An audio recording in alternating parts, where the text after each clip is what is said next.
Good evening, John. Thank you very much for doing an interview today for our Martial Art of the Month, Escrima. Could you begin with telling us a little bit about yourself and your background and how and when you started Escrima? Yeah, my pleasure. I started Escrima or Arnis a lot longer ago than when I actually went to a formal class, if you get my drift. Yeah. I started doing doing in the late 80s, informally with one of my Kung Fu instructors back in Swansea, Yeah. who'd been and trained with people like John Harvey and Pat O'Malley up in London and Luton. I started to get interested in it, and then as I was based in London, I started about 94, end of 94, beginning of 95 I think, in Escrima. So that was Rapid Arnis then, and the Pat and John, when they were still together, Right. As a co-head teachers, as it were. Yeah. And it's just escalated from there, really. Right. Okay. With the Arnis Escrima, is that kind of like a Escrima, like a generic term for stick fighting, or does it vary depending on? Yeah, lots of different clubs use Escrima, like Dos Pares. That's one of the big generic styles. Yeah. Others, Arnis. Depends where you are. In the Philippines, I think. Right. Okay.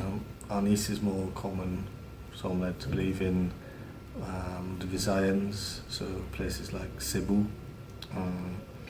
And Escrima is more commonly used in Manila, the main island. Right. Okay.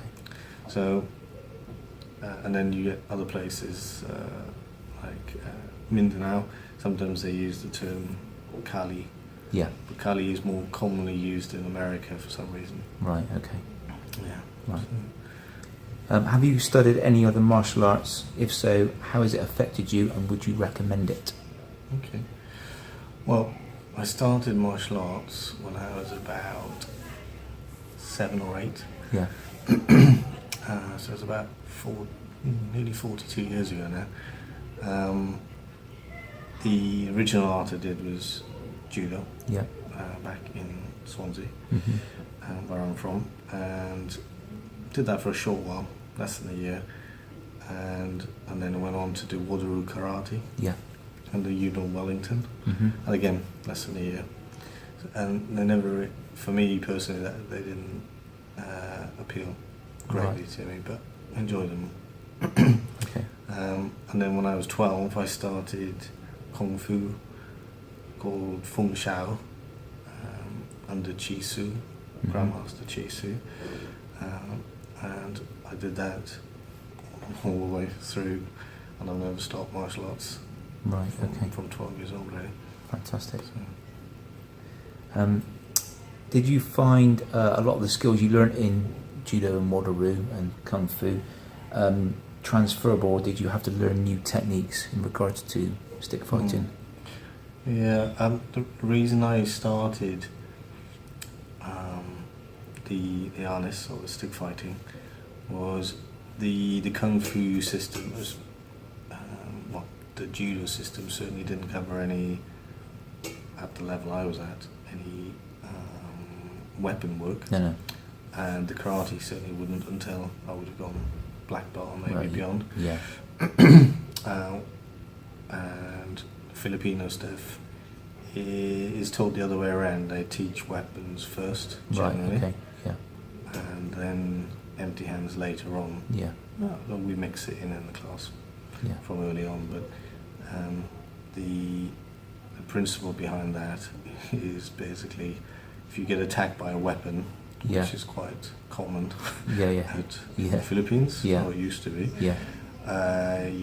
you're less likely to survive a weapon attack than you are an empty-hand attack. Yeah. So it's better to learn the weapon work first, Yeah. and transfer that empty hands, because you might be able to crawl away from a fist fight, Yeah. you probably wouldn't from a weapon attack. So, yeah. So the thing that appealed to me most was actually self-defense against a weapon. Yeah. So I looked for a system to do that, and I found Arnis. My friends and my instructors in Kung Fu have done courses with John Harvey and Pat O'Malley, and then I trained with them, and eventually found them in London, trained with them in London. But I think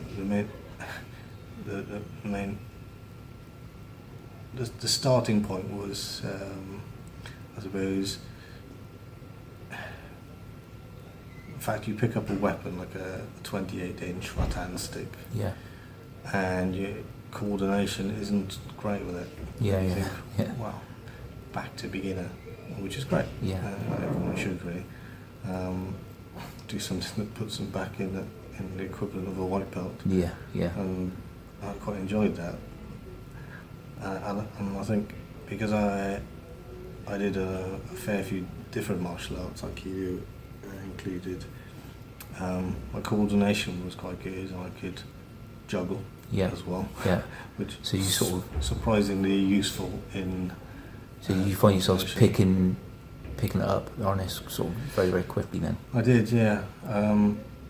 I hadn't intended to do any gradings or competitions. I had no real desire for it. Right. I'd sort of done all of that with the Kung Fu. And I was just quite happy sort of adding to my knowledge base and just going along to train. And, but I did get pulled into it quite quickly with grading and competing. So. Okay. Have you done any Escrima or Arnis training outside of the UK? If so, how did you find the experience? Yeah, I was very, very fortunate to qualify for the British team in 2000. In fact, prior to that as well, for European Championship. But the World Championship in 2000 was in the Philippines. So that was like a bedrock for me with finding instructors or being introduced to instructors by my instructors, such as Ondo Cabernet from the Le Pontianis, the Abanico system, amazing guy.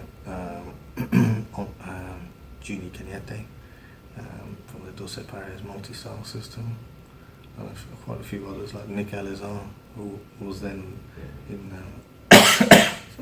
in Balintawak. Now he has his own nickel stick Escrima system. So we trained quite a lot with those guys, as much as we could really, and I've been back since to train with them as well. Right. So how did you find the sort of comparison between over there to training over here? I was very fortunate really, training under Pat and John. They'd already I suppose, along with Bob Breen, who's like the godfather of stick fighting in Britain. They incorporated a lot of different systems and styles into their own system, which meant that anyone training with them, and hopefully now with me, would be able to fit into another class, whatever system it was, and maybe not know the same terms, because they sometimes use different languages, let alone terms. And it's all transferable skill. So, I found it straightforward training with them. But a great eye opener as well, because they are the best at what they do, really. In the homeland. What do you feel you get from Escrima that you don't get from other martial arts? Well, certainly Escrima or Arnis is well known for its weapon work, and think the intensity and the complexity and simplicity in many ways of the weapon work is the main thing you get from Escrima or Arnis. And that's why most of my class is full of other instructors. Right. Because they found the same thing as I did 20 odd years ago. That I wouldn't say other systems lack weapon work. Some systems, I wouldn't name them, have weapon work that I don't think would work. Yeah. Puts people at risk with the mental approach and the actual practical approach. Yeah. So I think certainly it's the defence against as well as using the weapons. Yeah. Yeah. And the main reason we learn to use the weapon is so we have the greater understanding of how it can be used against us. Yeah. Yeah. What are your biggest accomplishments and the highs and maybe some of the lows, if you have had any? Well, I suppose from a martial arts perspective,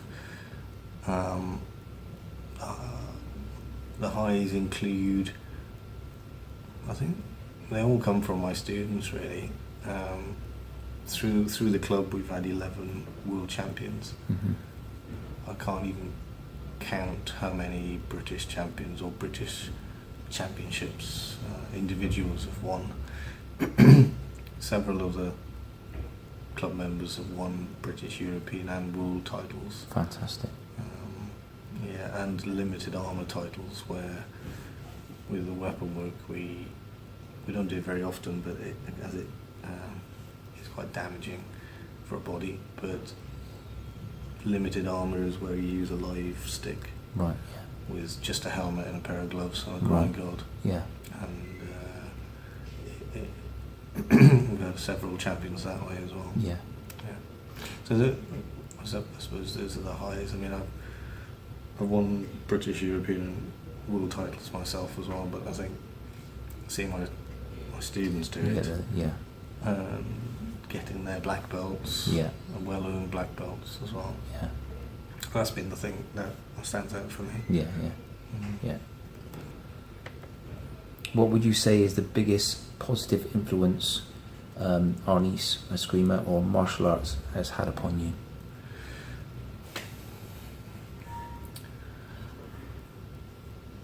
I think one of the biggest influences is it certainly rounded me out as a martial artist. You know, punching, kicking, grappling, are all part of Arnis as well.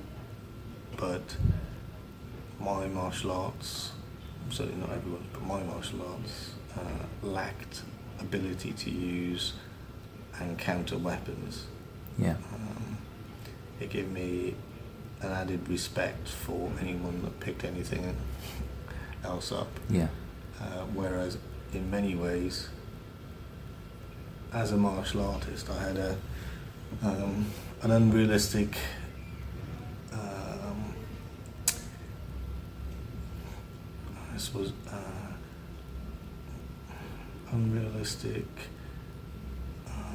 confidence against weapons. Yeah. Prior to starting Arnis. Yeah. Now I have a realistic expectation founded on many years of training with them. Yeah.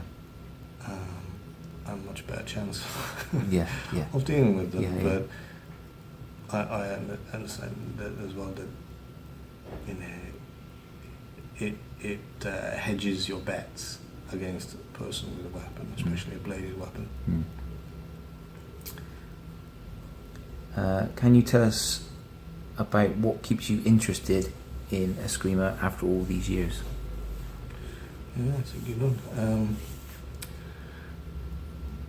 I suppose I don't I never have stuck to formulaic teaching and just working off a grading syllabus. I like to develop an art, and I like to help other people develop the art. My students have contributed to Dragon Arnis as much as I have, and I think the evolution of an art is what keeps me going. Yeah, definitely. Yeah. If you could give one piece of advice to somebody that is beginning their martial arts journey now, what would it be?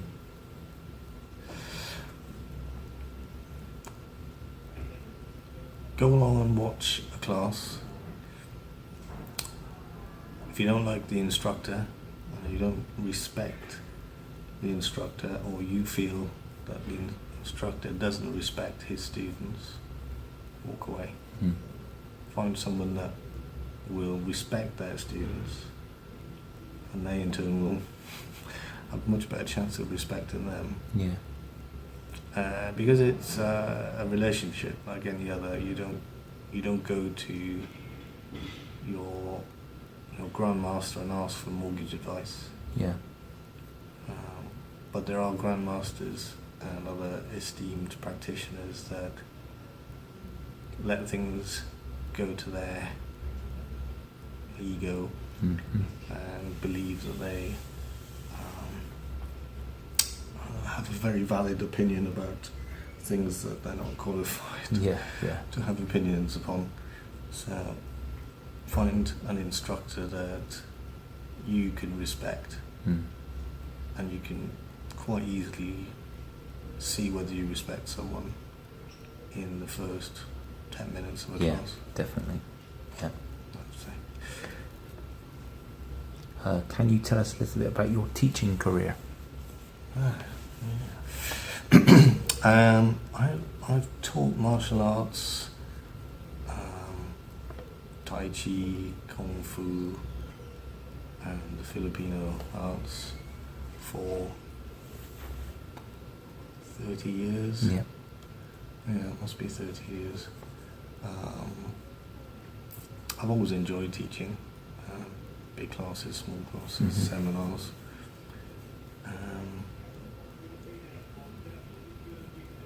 It's not something that many of my students are reluctant to teach.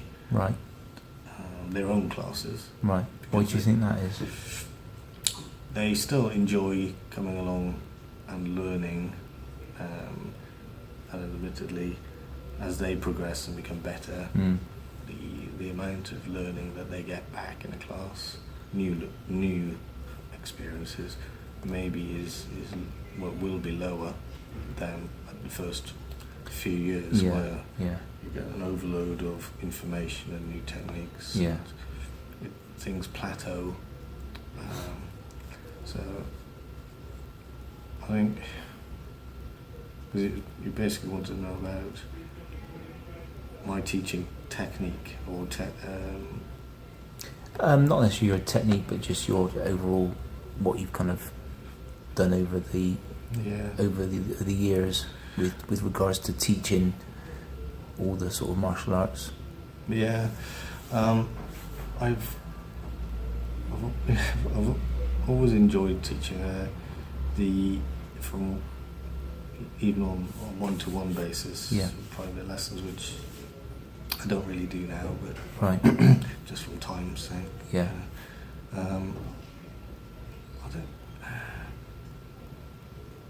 One of the best things I've found is actually teaching students to become teachers.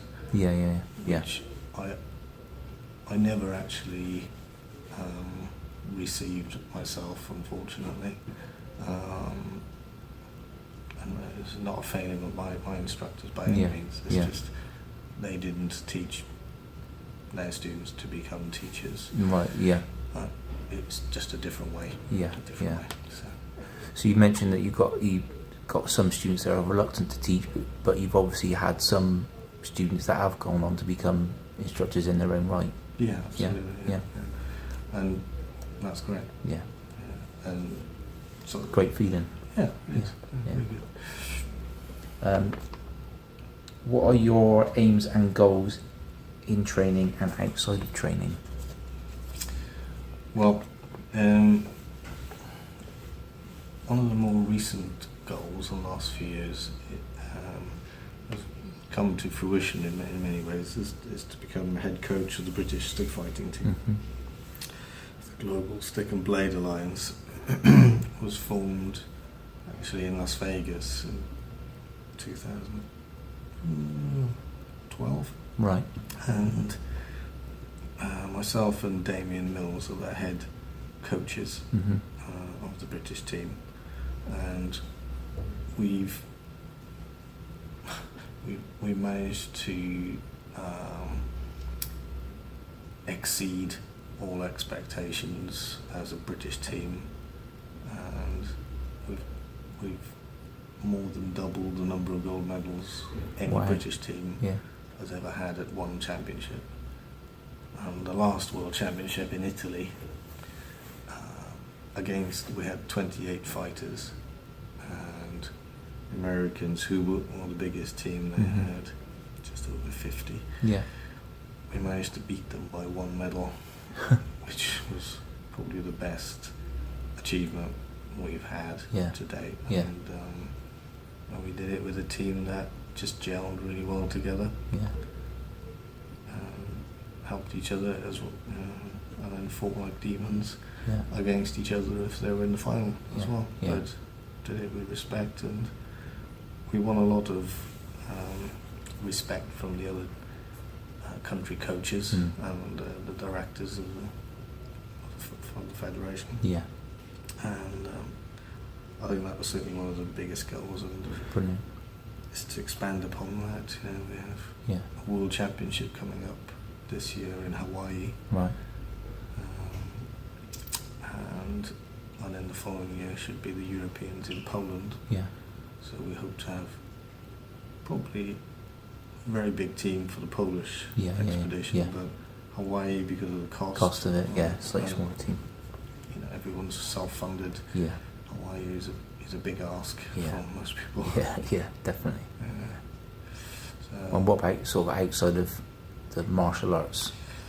well, I have students that one is emigrating to Spain, and he's a British, European, and world champion. Aaron Shearing.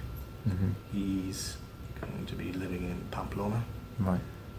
I hope eventually he can, once he's settled, open up a club there, Yeah. and then expand into Spain and maybe southern France. Brilliant. And then I have another student down on the south coast. I'm hoping he can start a club up as well, Yeah. and we go from there. Brilliant news. That's good. To finish off, could you tell us about your classes for those interested in starting Arnis? Anything what, sorry? Those people would like to start Escrima or stick fighting. I think come with an open mind.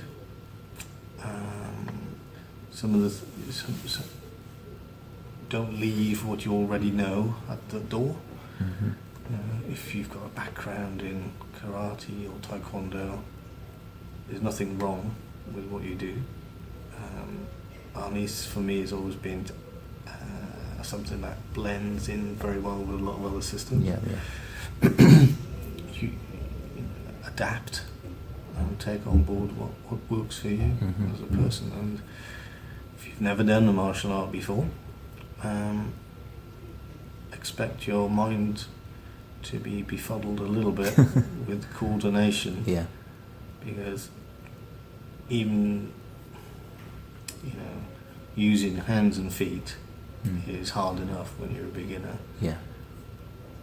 But put a stick in your hand as well, which has a life of its own. Yeah. And it becomes a lot more complicated. And often you're more likely to get clipped by a beginner than an experienced practitioner. Yeah. Just the way it is. Yeah. So I always tell my more experienced guys, careful with beginners, Yeah. for them and for yourself. Yeah. Yeah. And whereabouts are your classes? They're at the Scotch Horn Leisure Centre in Nalisea, and they're on Tuesday and Wednesdays from 8 till 10. And is there a particular starting age, or? Well, because we don't use live weapons, apart from the stick obviously, we don't use live blades. We use machetes, bolos, campilans, grist blades, all sorts of different blades like panutis, which they aren't sharp but they're heavy. Yeah. So have to be a bit careful. Yeah, yeah. So, what kind of age would you recommend sort of starting? Sort of teenager. Yeah. Teenagers, 13, 14. Yeah. Okay. I have had younger children. I used to run a children's class, but time doesn't allow it, I'm afraid now. Yeah. But, Yeah. and for children, we've never used even practice knives. Yeah. Yeah. Teenagers, yes, but Yeah. strict guidelines. Yeah. Yeah. Definitely. Yeah, so teenage upwards, really. Mm-hmm. Okay. Well, thank you very much, John, for doing an interview today for Enso Martial Arts. Yeah, Thank you very much. It's been a treat. Thanks. Thank you.